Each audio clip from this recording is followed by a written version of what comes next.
Well, welcome everyone. Thank you for joining us. These are going to be our last two of our online security info series with Ken Brough. Ken, thank you so much for joining us Oh, again. you're welcome. I got to be here.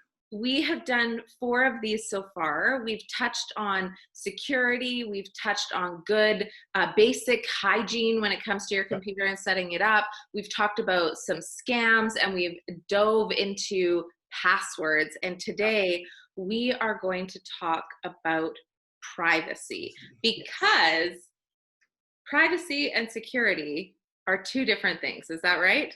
Yes. Could Yes. you enlighten us once more True. as to how those are different? Yeah. The way I think about it, this is security is primarily about keeping things out, keeping things away from that you don't want. The analogy is, your house, you lock the doors and windows to stop people getting in that you don't want to get in. Right. Privacy is really the flip side of that, which is not letting things out that you don't want to get out, and that you're in control of what information goes where Right. and when, right? Okay. So, locking your doors is security, closing your curtains is privacy. Right. Right? Because And that's sort of what this entire session is going to be about. What is privacy? Why we should care. Is that correct? yes, I think we decided we're going to do this in 2 sessions. And the first one is more about why should we care about this? So I want to make sure people are kind of making an informed decision about whether they should really bother doing anything about it or not. Right. And then in the second session, we'll actually go into the specifics. Here's a bunch of things specifically you can do. Great. So people can either choose to leave it here with this session if this is enough, or to dive deeper if you want to implement some practices on your own Yep. machine. My sense is most people don't have a good sense of how not private they are when they're using the internet. So I want to try and provide some more education information around that, so at least they can make a more informed decision about. So I guess this brings us to the starting place, Yeah, which is as good as any. Why should we I care? shouldn't care. So I think I'll start with a couple of quotes. One of my favorites was from Silicon Valley CEO back in '99, a fellow by the name of Scott McNealy, who was, I think it was Sun Microsystems at the time. And he said, famously in the geek community, quote, "Privacy is dead, get over it," unquote, which to me is a somewhat fatalistic statement. It is a bit. And so what motivated him to say that? Privacy concerns have been with humanity as long as there's been humanity. Right. Right? And all along, there's always been people and organizations and companies out there whose business it is to compile information on people and sell that on to whoever is prepared to pay for it. Right. Pre-internet, those organizations relied on publicly available information, nosy neighbors, that kind of thing. And they'd compile profiles, whether it was for, background checks for employment, criminal records checks, all kinds of things. That was the reason that was done. Then along came the internet. And this is what prompted Mr. McNealy's comment, because he saw what was happening. The internet is really a treasure trove of information. Right. For these people that are collecting data and building profiles, because it provides very detailed insight into pretty much every aspect of our lives now. Right. So if you think about it these days, something happens in your life, the first thing you do is sit down in front of a computer and research it. So, you add that up over a number of years, and what happens is, there's a profile out there that knows about your character, your personality, what you like to eat, where you like to eat, what your religious beliefs are, what medical issues exist with yourself, your friends, your family, what your sexual preferences are, your politics, are you having issues parenting, are the kids okay in school? The list goes on. And this is my major argument against those people that say, well, hang on, but it's really just about advertising. And I like getting targeted ads. You know, if I have to look at an ad, I want it to be for something interesting. But Absolutely. if they know this much about you, it's not about advertising anymore. It's really, so what are they doing with that information? And they go, but And this is one of the questions that I get often, which is why would people care about my data? In the scheme of things, I'm not an important person. I'm not in any sort of position where the government would need to know. So what are they doing with this, and why? exactly. And that's the message we consistently get, which is this data is anonymized, it's aggregated. So you're just a statistic. Right. You know, do you like chicken soup or not? You know, and you're part of the 65% of the population that's in love with chicken soup. So, you know, who cares? And you kind of go, well, so what? If it's chicken soup, sure. If it's something a little more personal, there was this story, I think it's somewhat apocryphal now and maybe urban legend, but the core of it is true, which is basically there was a large store in the US that was able to figure out that this young woman was actually pregnant before she was actually able to tell any of her friends or family, just from what she was looking at online, and then ultimately bought in the store. Right. You know, you go out and you go onto Amazon and look up what to expect, what you're expecting, et cetera, et cetera, et cetera, and they join the dots and go, oh, and you know, next thing you know, they've made the assumption, and she's getting ads for strollers and Right. baby food And if that's on a family computer or a public computer, then the next person that uses that sees those. exactly. So I think the issue is one of control of the information. Right. You know, you want to keep it private, and boom, other people know that. So I think, you know, historically, you know, everyone, you know, has circles of friends. You know, we're much more less private with our partners than we are with the complete stranger that we meet on the bus. Right. And frankly, to some extent, the internet has turned that on its head, where there are now these complete strangers that actually, in a lot of cases, know more about us than our partners do, simply because they have all that information. And to me, that is undesirable, which is why I say, you know, people should care.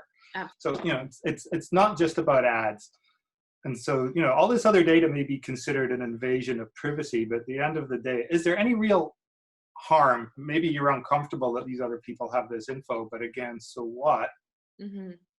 But, you know, that data can be misused. Right. And, you know, one very recent example of that people have probably heard of is Cambridge Analytica, which is the company that was working with Facebook to, you know, allegedly manipulate the outcome of the Brexit vote in the UK, because they were able to build very detailed profiles on individuals, essentially figure out what their hot buttons were and target precise messages to basically stimulate those individuals to vote in a specific way. So that's a clear misuse of the data, and there was all kinds of fallout from it once it was discovered. I mean, the other somewhat more insidious effect is what we call information and search bubbles. So what's that? That basically says that the information you receive on the internet and the search results that you get are changed based on your profile. So if you search for something and I search for something, it says the results could be different, sometimes in subtle ways. Right. You know, the top 10 results might still be the same top 10. It's just the first two could be different, because you go, oh, you know, Andria's going to like this one better. Ken's going to be more focused on this. So is that what people mean when they talk about information silos? Yes, exactly. And you know, again, the argument is, well, hey, yeah, but what's wrong with that? You know, because I want to read stuff that I'm interested in. So if it's giving me the stuff I'm interested in, isn't that a good thing? I argue not, because it tends to self-reinforce opinions and views, and limits exposure to other input, basically. Absolutely. And that ends up creating those silos that you mentioned, right? Where, you know, it becomes a form of groupthink, where a certain set of people think a particular way, and that gets reinforced because everything that there comes in reinforces that. it feels like it would be quite easy to be defeatist about all of this, Oh, absolutely. but Just I what but can I do? I also know that you wouldn't be having this conversation with us if you thought that we should be defeatist Yeah, necessarily. yeah. So what are some of the really So, simple or basic steps that we could take right sure. now to change our experience of this? So to do that, I think we all kind of need to understand a little bit about. So I say the internet is this treasure trove of information. So how are they getting that information? So Right. when you're sitting on the web, there's really three different aspects for how that information is getting captured. One, I think most people have probably heard of is cookies. I think most people have probably heard the term. What's a cookie? Fundamentally, it's a bit of information a website makes a note to itself and keeps.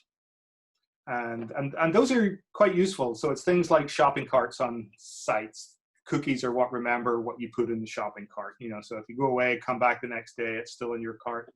Cookies are part of that process. So if you're on, let's say, the CBC website, the CBC is going to have some cookies on there, and that's fine. Like I said, if you kind of muck around with those, you can break the site potentially. But there are other kinds called third-party cookies, where, as the term implies, it's not the CBC that owns those, it's somebody else. And those, to a large degree, are advertisers. Right? And those are what are used to track you around the internet. The second one is called just generically trackers. What these are is, instead of like a cookie just kind of sits there and remembers things, trackers are actively monitoring and reporting what you're doing as you're doing it. Okay. And typically they'd be part of ads in a lot of cases, sometimes not. Like if you're in Facebook, for example, they don't need to show you an ad to track you, they just track you anyway. Right. And even if you don't have a Facebook account, they still track you, because all those pages that have the little Facebook icon on them. Yeah. So they don't care if you've got a Facebook account or not. They still follow you around. And then the last one is what's called fingerprinters. And it's got nothing to do with your fingers. What they're doing is they're logging your machine. They fingerprint your machine. So they go, well, let's see, Andrea is on a Mac and it's got this much memory and it's got these apps installed and she uses this font and da da da da da da da. And if you add up enough of that information, you get a unique machine. A user profile almost. Exactly. And one day you'll log into a website with your email address and boom, oh, this machine is Andrea's. And everything, the history for that machine that was fingerprinted and tracked, is now associated with you personally. Right. So fingerprinters do that. Some companies try and use fingerprinters legitimately as a security measure. Right. So recently I was on my bank site and I got the warning message from my stuff that said, hey, there's a fingerprinter here that's trying to figure it out and we blocked it for you. Do I think my bank is being nefarious? No, they're probably just trying to make sure that, oh, Ken's trying to log in. Is it Ken's computer? Right. And then if it's not, then they'll ask me a security question or something. Right. And I know that we'll get into some of the ways to manage our privacy in these areas. This feels like a comprehensive answer to me as to why I should care. Is there anything that you want to leave us with to encourage people to join us for the next session, in which we will talk about some of these specifics? I think hopefully I've sparked a little bit of interest in, wow, that deeper than I thought. I'd encourage people to go out and do some searches on privacy on the internet on these things. And there's a ton of information out there on this. I think it'd be worthwhile. That's great. Thank you so much, Ken. We will be back here with those how-tos. We'll Thank talk you. to you soon. All right. Bye.